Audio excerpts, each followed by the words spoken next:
Hello, my name is Utoma. This is my second year at Valley, so I'm glad to be starting year number 2.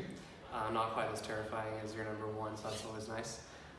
So for the devotion today, I would like to base it out of the last chapter of Luke, chapter 24, and basically this is after the crucifixion, after the resurrection, and Jesus starts talking with these two disciples that are walking on the road, and they are just talking about the events that have taken place.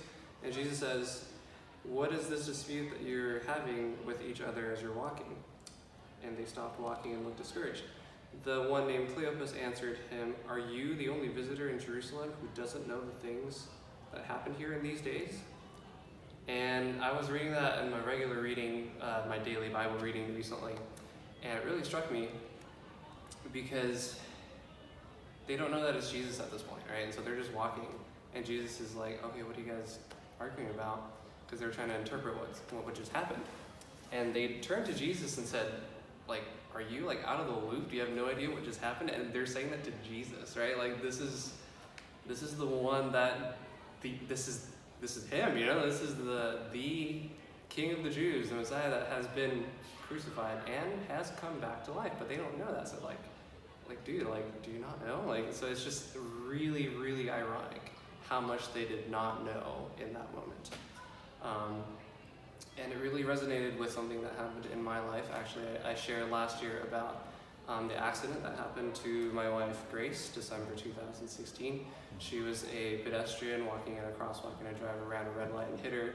I kind of talked about some of the serious injuries that she had last year.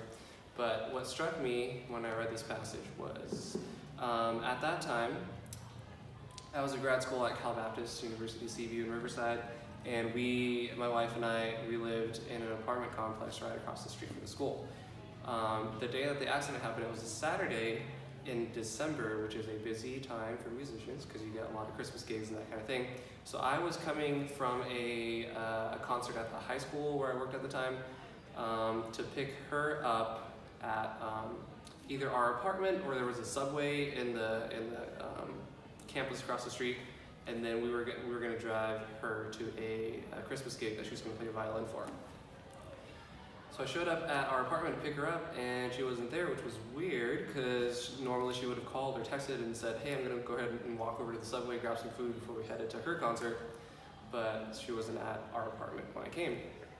So then I was like, okay, maybe she went over to the subway. So left our apartment complex, and when you leave the complex, you have to turn right, and then I needed to make a U-turn to get to the subway. At the intersection where I was going to make the U-turn, I saw there was like a fire truck, an ambulance, and all that, and so I'm like, and I thought to myself, oh my goodness, there's an accident there, poor person. I only found out later that was my wife. I did not know that at the time. So I made the U-turn, waited at the subway, a whole bunch of other things happened. But thinking back to this passage, how much did I not know at that moment when I was making that U-turn? That was my wife. I couldn't see who it was. I just saw the kind of the vehicles there of the first responders and all that. It's really hard to describe what that feels like when you find out later that was your wife laying there, like after the accident, and it's just really, really bizarre to realize how much you did not know at that moment. Because I only saw her after she had made it to the nearest hospital with a trauma unit, and even then I had to wait, I think, like an hour or longer before she was stable enough that they let me see her. And then she had a downturn, she had the strokes, and they put her in the induced coma, and she stayed that way for a week, and a lot of other things happened. But again, that one moment of not knowing. So why do I bring this up? Well, because as teachers, we are in the business of knowing things, right? We're supposed to be educating young people, so hopefully we know what we're talking about. But as human beings, it might be good to once in a while, maybe not quite as dramatic as maybe my experience on the making the U-turn, hopefully, or even these disciples talking to Jesus, but there's a lot that we don't know, right? There's a lot that we don't know as we go throughout life. And it's okay to recognize that, because what did Jesus do with these disciples? After their question to him, He didn't get mad, he didn't leave them, he walked them through the Old Testament. He walked them through everything that led up to their crucifixion and their resurrection.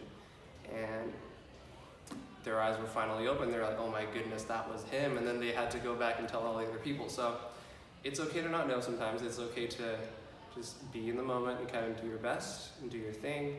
And if you realize later that you did not know something, that's okay, because God knew the whole time. God never doesn't know. And so when we know things and when we don't know things, that's okay. I think what we are left with is that God knows, and we can trust him with that.